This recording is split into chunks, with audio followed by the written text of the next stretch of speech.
Today we have to see the reflex action. तो reflex action क्या है? हमारा बॉडी रिस्पॉन्स देता है एक्सटर्नल चेंजेस को भी और इंटरनल चेंजेस को भी। ये जो हमारे बॉडी ने दिए वाला जो रिस्पॉन्स है वो सडन रहता है, ऑटोमेटिक रहता है, क्विक रहता है और अनकॉन्शियस रहता है। हम नींद में भी है और हमें मॉस्किटो काट रहा है तो हम उसको मारते हैं। तो this is called reflex action. तो रिफ्लेक्स एक्शन क्यों होता है?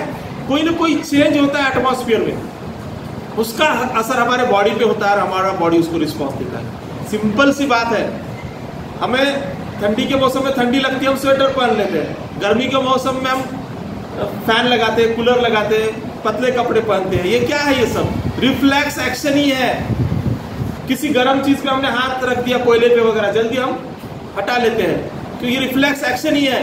अगर ये रिफ्लेक्स एक्शन नहीं हुआ, our body will be in dangerous, हमारा डेथ भी हो सकता है, हमारे बॉडी इंज्योर भी हो सकता है। इसलिए रिफ्लेक्स एक्शन हमारे सर्वाइवल के लिए, जिंदा रहने के लिए जरूरी है और एडजस्टमेंट के लिए भी जरूरी है। हम नेचर के साथ एडजस्ट होते रहते हैं। All of you getting?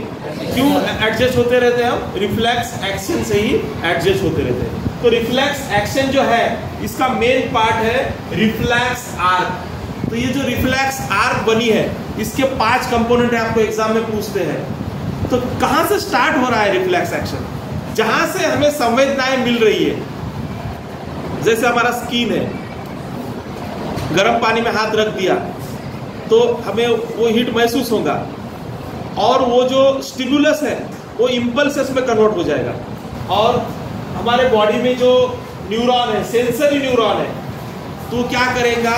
वो जो संवेदना है, वो जो स्टिमुलस इंपल्सेस में कन्वर्ट हुआ वाला है, तो ये जो इंपल्सेस ट्रांसमिट हो जाएगा सेंसरी न्यूरॉन से इधर स्पाइनल कॉर्ड की तरफ और स्पाइनल कॉर्ड से ब्रेन की तरफ, और वहां से मैसेज आ जाएगा फिर सेंट्रल नर्वस सिस्टम से कि हाथ हटा लो।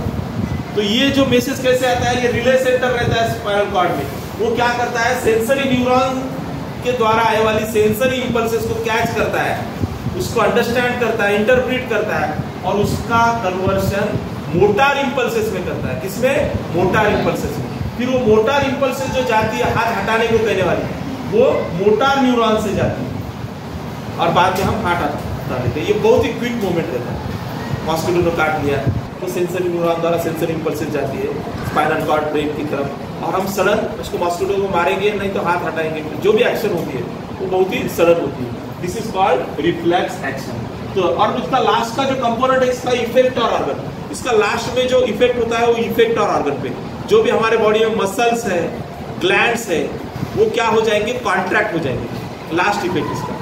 तो रिफ्लेक्स एक्शन का डेफिनेशन समझ में आया? Sudden response, quick response to any external और internal stimulation that is important for the survival. This is called reflex action.